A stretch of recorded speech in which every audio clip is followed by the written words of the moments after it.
Welcome to the Living the Dream podcast with Curveball. If you believe, you can achieve.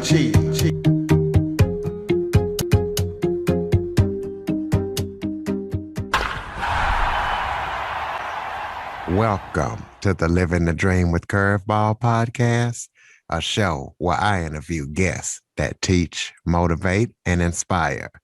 Today, I am joined by storyteller, author, and podcaster Michael Unbroken.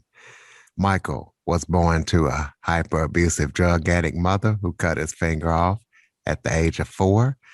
He had a stepdad that you pray you never have, and a racist grandmother that drove him into an identity crisis.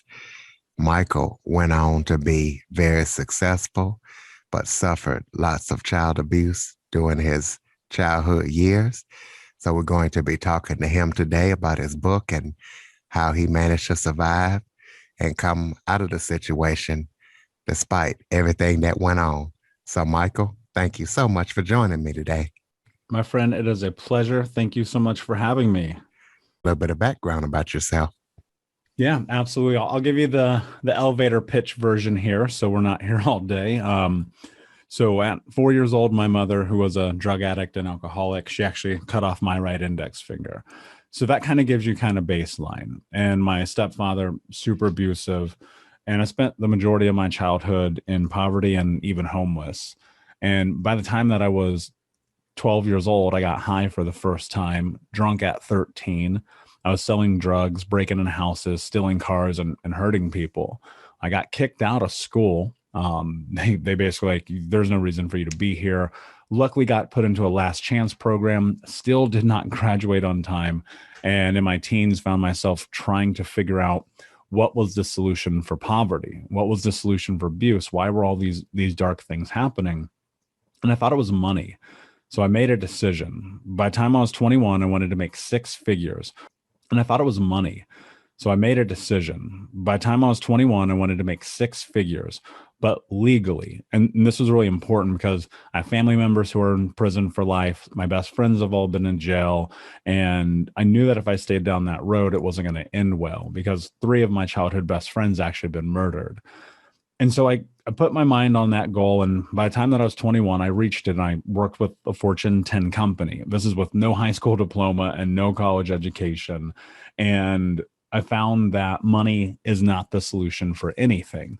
And in fact, it exacerbated a lot of the problems of my life. And it was more into drugs and clothes and women and vices and painful things. And I found myself 350 pounds, smoking 2 packs of cigarettes a day and drinking myself to sleep.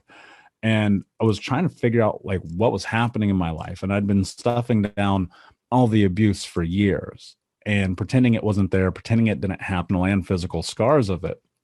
And I had this moment where I was looking in the bathroom mirror and I just did not recognize my face anymore. I didn't know who this person was. And at that time, I made a declaration to myself that whatever it takes, I'm going to make life better. And I started thinking about what does it take to have the life that you want to have? And the words, no excuses, just results, started reverberating in my head. And I started on this really in-depth mission to heal. Well, fast forward 11 years later, here I am talking to you. And that's a process of, going to therapy, group therapy, NA, SA, all the A's, like trying to really figure out the impact of trauma. And then it started getting deeply into personal development, reading the books, having a coach, going to seminars, going to conferences, educating myself. And then I started getting deep into the research and science of trauma. And I started getting certifications and going and learning from the experts and taking a deep dive into it. And today I'm very honored to be a leader in this space. And I work with adults who have survived childhood trauma and help them create a pathway and a framework to what's next in life. And so, it's very interesting. I look at my life and I never signed up for this, but ultimately the one thing that I know is inherently, we are all morally obligated to create massive change in the world. And so that's my mission, to end generational trauma in my lifetime. How were you able to overcome so much when other people would not have been able to? Well, I think about that a lot, and there's nothing about me that's special. And I don't know anything that anyone else doesn't know. The only difference I think between people in life who are successful and those, I looked at my life and I said, you literally have to do whatever it takes.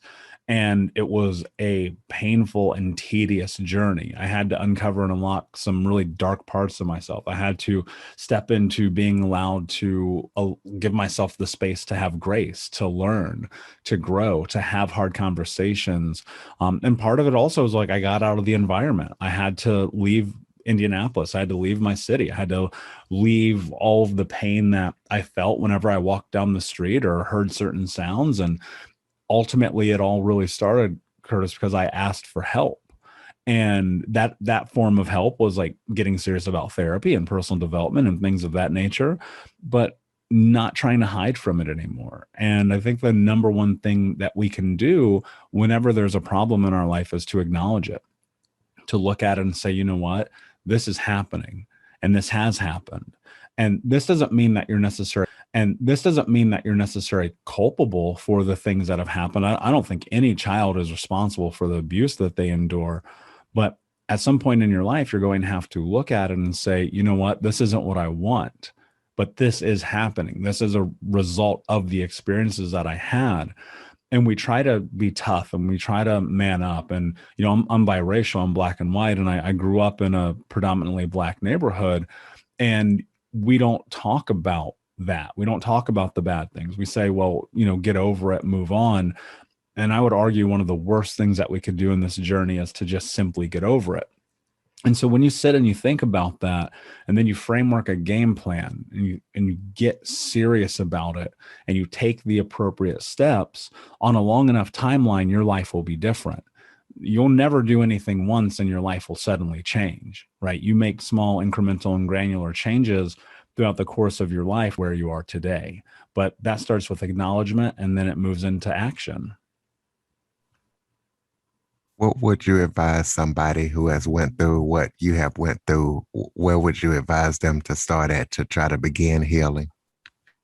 Yeah, again, I think it's that acknowledgement thing. We all within us know what is right and wrong to some extent, right? And looking at your life and sitting there and going, something's wrong, something wasn't right, something about the experiences that I have are not in sync with the rest of my understanding of the world. And you have to just admit it, right? I think it's kind of like, I don't want to call it a 12-step thing, but it is to an extent. Whereas you look at any massive change that anyone ever makes is, you know, they acknowledge it.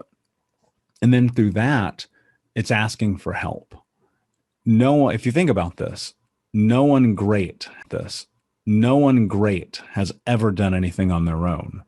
And I, to this day, cannot name a person who has. And in consideration that there are almost 8 billion people on planet Earth, that means that somebody else probably has some familiarity with what you've been through. And can you reach out? Not necessarily to family or friends, but to professionals, people who can help you navigate this, you know, and ask for help. That's the hardest thing we'll ever do, but it's also the most empowering. And people will argue that asking for help is weak, but I really can't think of anything more powerful. Other than asking for help, what is one thing that we all can do right now, every one of us, to create a mindset shift? Yeah, I think about if you've ever read Carol Dweck's book Mindset, it's one of the most powerful books on planet Earth because it talks about the fact that most people, the vast majority, collectively live within two scopes of the way they think about the world. One is a fixed mindset, where in which you create a predetermined understanding of everything, and often that can be dismissive of potential in your life, and often you can also disqualify possibility from your life because you've already decided based on circumstance. You know, I by any stretch of the imagination, like I should be dead or in jail. I should not be doing this. But something in me has always thought, well, if I just try, then we'll see what happens. And and there was a shift in my life because I think prior to that moment where I sat with myself and I looked in the mirror, that was all entirely this situation of blaming the world, blaming everyone else, not taking responsibility for even the actions that I was having in that time and in those moments. And when I started to shift, and this book wasn't around when I first started this journey. So I love that I'm able to put a little bit more of context and words to it. But as I shifted into this growth mindset, what I recognized and understood at that time was, okay, if I just at least show up, maybe things can be different. And I think that's 90% of life is just showing up, like doing the work, going into situations and understanding that the outcome is not actually predetermined, even though we often want to believe that it is. It's really easy to blame the world. It's much more difficult to take responsibility for your future. But in that, when you really think about the potential that you have in your life and you turn off this notion that you are not capable, we're all led, many of us, let me say, come through our childhood and we are told you're not good enough, you're not strong enough, you're not capable enough. And we start to believe that. And it's true, which I believe it is, that we are the stories that we tell ourselves.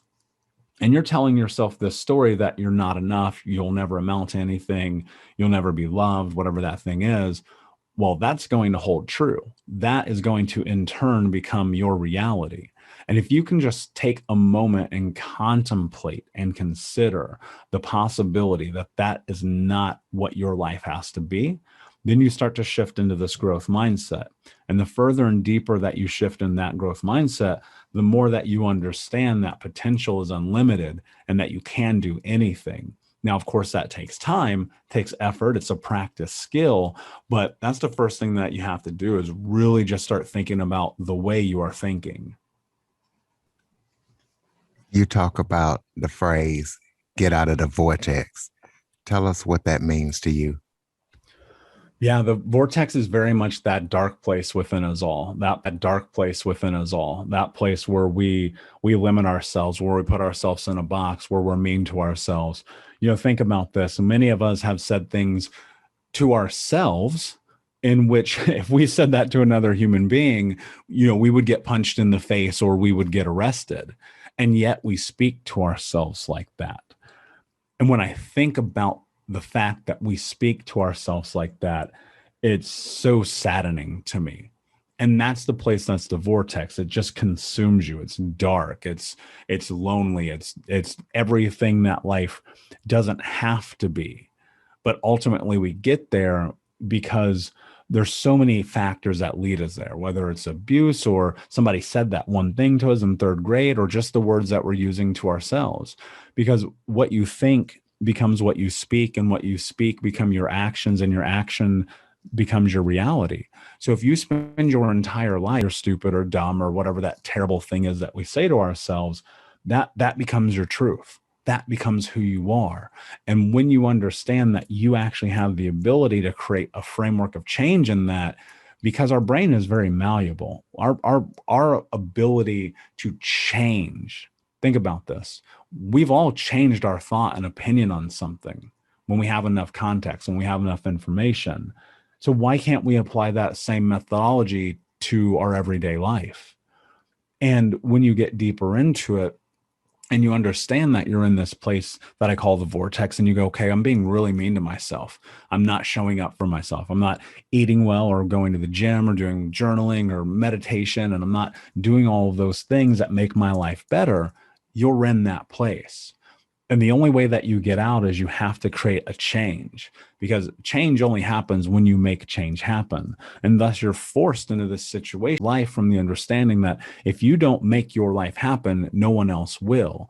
And when you make that choice to start making your life happen and you do the hard things, because think about this, we all know the hard things that we should be doing. When you start doing those and you challenge yourself, you start to move out of that darkness and out of that vortex into ultimately that place of becoming the hero of your own story. You recommend that all trauma survivors get a coach or a mentor. Why do you feel that way? I've heard others say that as well. But from your perspective, why do you feel that way? I think we all need guidance. There's no There's no playbook here. There's no rule book for life. It's crazy to me that after you leave school or leave college or leave some kind of training, you're put into the world and they're telling you just figure it out. And when you're training, you're put into the world and they're telling you just figure it out. And when you're just by yourself trying to figure out, it's very, very, very difficult. And the most growth I've ever had in my life, which continues to happen, is through having mentors, through having coaches, through having people that have done what I am trying to do so that I have a point of leverage in which I can learn more. And if you're in this place where you're always just trying to do it alone, you're only going to make huge mistakes. Now, that's not a bad thing. I think we have to make mistakes in life. We have to be willing to fail because that means we're trying things. And the more we try and the more that we fail, those are really data points. And you take those data points and you look at and assess those in a manner in which you go, okay, cool, I'm not going to do that thing again. And the more that you understand that, and the more that you step into having guidance around those mistakes, and more so guidance around coach for almost every single aspect of my life. I have a fitness coach. I have a business coach. I have a trauma coach. I have a voice coach even, right? Because I'm on podcasts all the time. I'm on stage all the time. And I think about it like this. If I can learn something from someone who is just simply one step ahead of me, then that makes that step easier. And life is often full of these really hard instances in which we have to persevere, we have to overcome, we have to be resilient. And I think about the journey of life very much in the context of being able or moving towards a tunnel. When you're in a car and you're driving and you're going on a trip, you'll come up to a tunnel. And sometimes that tunnel is very dark. And on the backside of that tunnel, we always have like at least some kind of semblance of life. We know eventually we'll get out of that tunnel, out of that tunnel. And what I'm always thinking is, well, wouldn't you rather go through the tunnel with someone as opposed to by yourself? And the greatest investments that I've ever made in my life have been with mentors and coaches. And I've been privileged to work with some of the most incredible thought leaders on planet Earth. And the more that I do that, the more I grow, the more I challenge myself, the more I think about the context of the world that I want to live in. And having support in that helps me move not only in a more expedient way, but in a way in which I feel supported. I feel not alone. I feel like I have community. And that's the same thing that I offer to my clients. There are people who come into these programs where they've never had a space to feel seen before. And I believe that that's one of the most important parts of this healing journey is just being in connection with other people. But you have to understand something about whether you're getting a coach or a mentor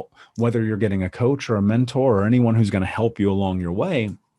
You're going to have to invest something. And I think about this term team, TEEM, and that's time, effort, energy, and money.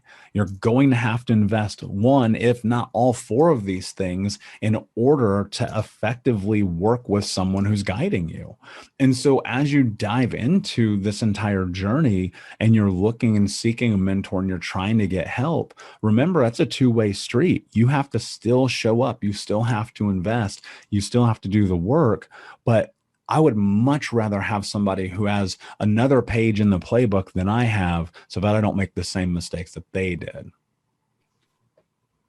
Tell us about the 3 C's: community, connection, and commitment. Yeah, this is everything. I think about this in all aspects to my life. So many of us about this in all aspects to my life. So many of us feel like we're alone. Going back to what I said a moment ago, when we're like, okay, nobody's here to support me. Nobody sees me. Nobody believes in me. And we think about our communities, not necessarily even just like the community you live in, but your friends, your partner, your family, your coworkers, your neighborhood, everything is your community. And to be able, I believe, to effectively step into the next part of your life, you have to make an assessment of the community that you're in and ask yourself, am I really where I'm supposed to be? And that's one of the most difficult parts of this journey because we feel alone and yet we're in a community that doesn't support us. So there's multi levels to it. Part of it is, I believe, that you must foster and build the community that you want. So, how do you really do that? I think about this word connection. And connection is about alignment. I don't think there's anything worse than being in connection with people who don't support you, who don't believe in you, who don't offer you what it is that you need as a human being. And also within that, it must be reciprocated.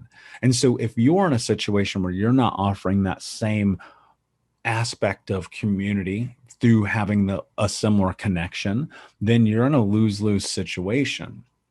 And I've uprooted myself from communities before and left friendships and walked away from people because they were pulling me down.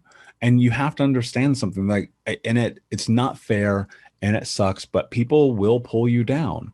Part of it is perhaps fear of their own potential. And part of it is because as you go through this journey, you inevitably will change. And as you change, people are going to be uncomfortable with that. There's a quote from Jay-Z that's one of my favorite that I'll paraphrase here.